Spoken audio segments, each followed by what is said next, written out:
So now let's look at the chain rule for exponential functions. We want to start with u, and u here would be a function of x.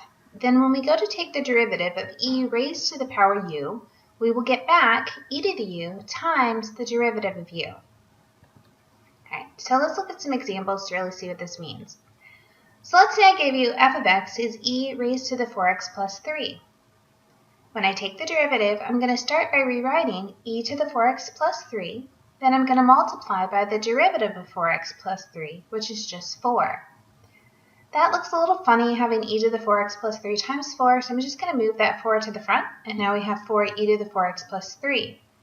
Note that the power does not change when we take the derivative of e. So what I'm referencing here is that e to the 4x plus 3 is still e to the 4x plus 3.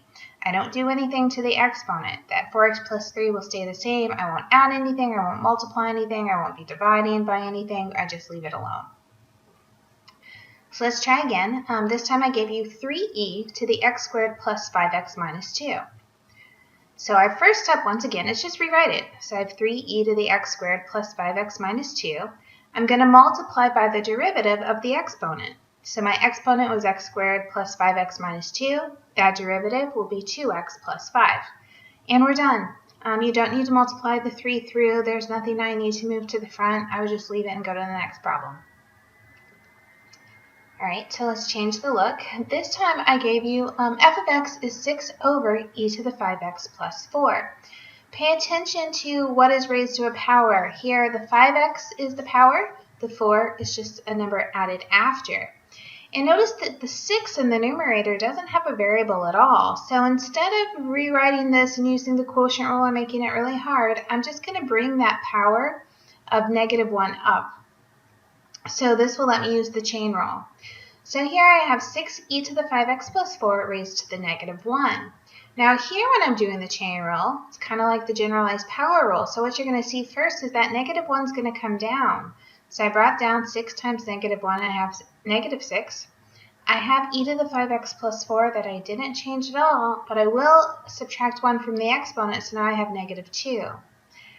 After I'm done with that, I look back inside the parentheses, and I have the derivative of e to the 5x is e to the 5x times the derivative of 5x, which is 5, and that 4 just goes away because it's a constant. Right.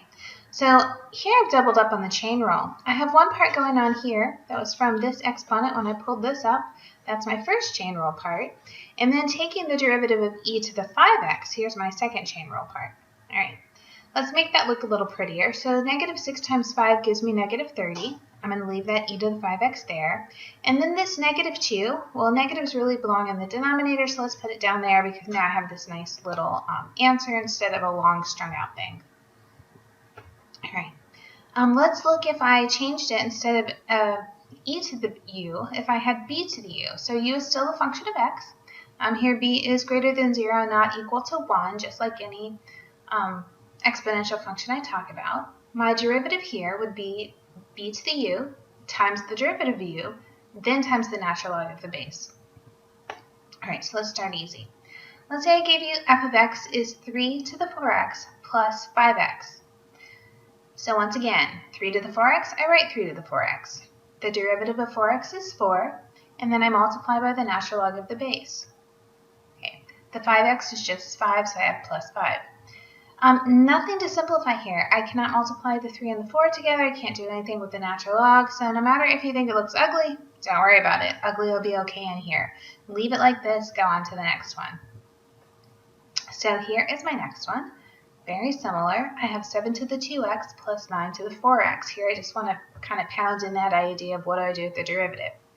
So the 7 to the 2x, I take the derivative. It's 7 to the 2x. Derivative of 2x is 2, and then I multiply by the natural log of the base, which was 7.